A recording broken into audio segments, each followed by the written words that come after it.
Hello दोस्तों, क्या हाल चाल है आप सभी के। मैं हूं आप सभी का दोस्त and host Sahil Kapoor. And दोस्तों, आज के इस वीडियो में मैं बैटल करवाने जा रहा हूं मार्वल के स्पाइडरमैन की डीसी के स्पाइडरमैन से। हाँ, अगर आपको नहीं पता है तो डीसी के पास भी अपना खुद का एक स्पाइडरमैन है जो कि उन्होंने कुछ ही साल पहले लॉन्च किया है। तो आइए जानते हैं इस फुल कंपैरिजन को। So now without wasting any more time, let's get started.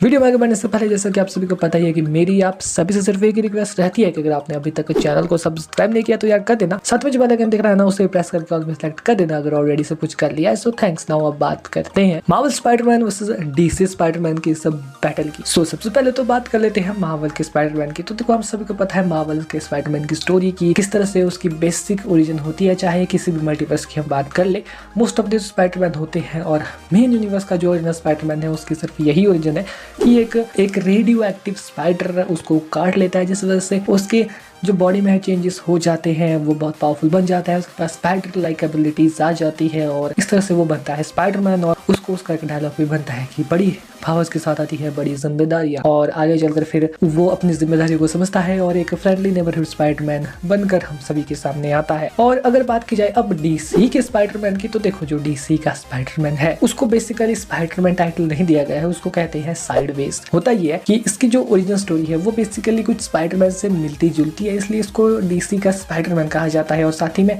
इसका जो लुक है वो भी काफी हद तक स्पाइडरमैन से मिलता है। आप खुद देख ले यहाँ पिक्चर्स में। बेसिकली जो यहाँ पर जो साइड वेज है वो एक टीनेजर लड़का होता है और एक दिन गौतम में होता है वो, और एक्सीडेंटली जो जमीन है उसमें दरार पड़ जाती है और वो उसमें गिर जाता है। फिर काफी टाइम बाद वो उठता है और वो एक जगह पर पहुंच जाता है गौतम की, और फिर वापस अपने घर आता है और देखता है कि उसको एहसास होता है कि उसके पास कुछ पावर्स आ चुकी है और वो स्पेस एंड टाइम के बीच में दरार पैदा कर सकता है और उससे कहीं पर भी ट्रैवल कर सकता है। तरह से पोर्टल क्रिएशन टाइप आप इसे समझ सकते हैं, पर इसकी मदद से वो लिटरल में ब्लैक होल तक क्रिएट कर देता है। अब ऑब्वियसली इतनी छोटी उम्र में पावर मिलने की वजह से वो इसका शो ऑफ करता है, जैसा कि उसे एक्सपेक्ट किया ही जा सकता है। ये शो ऑफ करते करते वो लिटरल में टाइम एंड स्पेस के साथ इतनी ज्यादा छेड़छाड़ कर देता है कि जो टाइम को प्रोटेक्ट करने वाला एक एंटिटी होता है वो वहां पर प्रकट हो जाता है और उससे कहता है कि मुझे तुम्हें खत्म करना होगा, क्योंकि तुम्हारे पास एक ऐसी ताकत आ गई है जिसका यूज तुम्हें करना नहीं आता और इससे काफी दिक्कतें तुम पैदा कर रहे हो। और वो उसको मारने के लिए उसके पास बढ़ता है और वहां से भाग जाता है किस तरह से, और भागते भागते उसका कंधा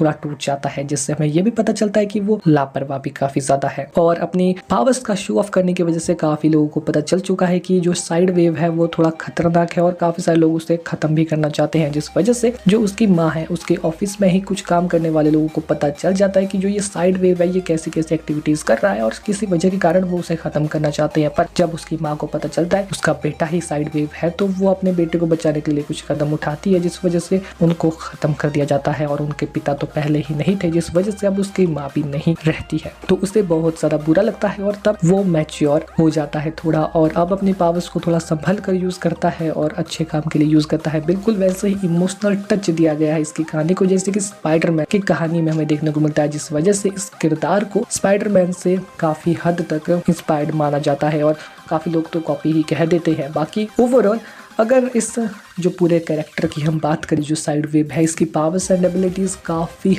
हद तक जो स्पाइडरमैन ने उससे मिलती जुलती नहीं है, पर हाँ इसकी ओरिजिन स्टोरी में जो कुछ इमोशनल जो पड़ाव हमें देखने को मिलते हैं वो काफी हद तक स्पाइडरमैन से मिलते हैं। इसका जो लुक है, लुक वाइज ये काफी हद तक स्पाइडरमैन से सिमिलर है, नो डाउट। अब ओवरऑल अगर कंक्लूजन की बात करें तो एक बेसिक कंक्लूजन अगर इन दोनों का निकालना पड़े तो जाहिर सी बात है कि इन दोनों की पावर्स काफी हद तक एक दूसरे से अलग है, क्योंकि जहाँ जो स्पाइडरमैन उसके पास स्पाइडर से रिलेटेड पावर्स एंड एबिलिटीज है, उसकी स्पाइडर टिंगल है, और वहीं पर जो यहाँ पर साइड वेव है उसके पास स्पेस एंड टाइम के बीच दरार पैदा करने की एबिलिटी है, जिसकी मदद से वो लिटरल में ब्लैक होल तक क्रिएट कर सकता है। ऐसी एबिलिटीज है। अब जो इनकी सिमिलर एबिलिटीज है वो वैसे ही सभी सुपर उसके पास होती है, जैसे super human strength, speed and durability, वो इनमें सिमिलर है। बाकी इनकी कुछ स्पेशल एबिलिटीज भी है खुद की। इन दोनों की ओरिजिन काफी हद तक अलग है, काफी हद तक पॉइंट कुछ सेम है दोनों की ओरिजिन में। अगर कंक्लूजन की बात करें कि अगर बैटल हो जाती है दोनों में तो कौन जीतेगा, नो डाउट यहाँ हमारा फ्रेंडली नेबरहुड स्पाइडरमैन ही जीतेगा, क्योंकि वो ज्यादा एक्सपीरियंस्ड है साइड वेव्स के मुकाबले में। बाकी आपका क्या कंक्लूजन है इस वीडियो को लेकर, आपका क्या ओपिनियन है, स्पाइडरमैन जीतेगा या फिर साइड वेव्स या कहीं डीसी का स्पाइडरमैन भी हम इसे कह सकते हैं। तो आप बताएं आपके हिसाब से कौन जीतेगा और कौन हारेगा, और क्या आप पसंद करेंगे इसको डीसी का स्पाइडरमैन कहलाना या फिर आपको ये पूरा ही अलग कैरेक्टर लगता है। आपका क्या ओपिनियन है इस बारे में आप भी श्योर कमेंट बॉक्स में बताना। मैं मिलता हूं आप सबसे नेक्स्ट वीडियो में, तब तक के लिए अगर आपको वीडियो देखकर पसंद आया है, मजा आया है, कुछ अच्छी लगी है वीडियो, तो इस वीडियो को लाइक से सब्सक्राइब करना। अगर किसी टॉपिक का सजेशन है तो वो आप कमेंट बॉक्स में दे सकते हैं। सो नाउ मिलते हैं नेक्स्ट वीडियो में, तब तक के लिए गुड बाय, बाय बाय।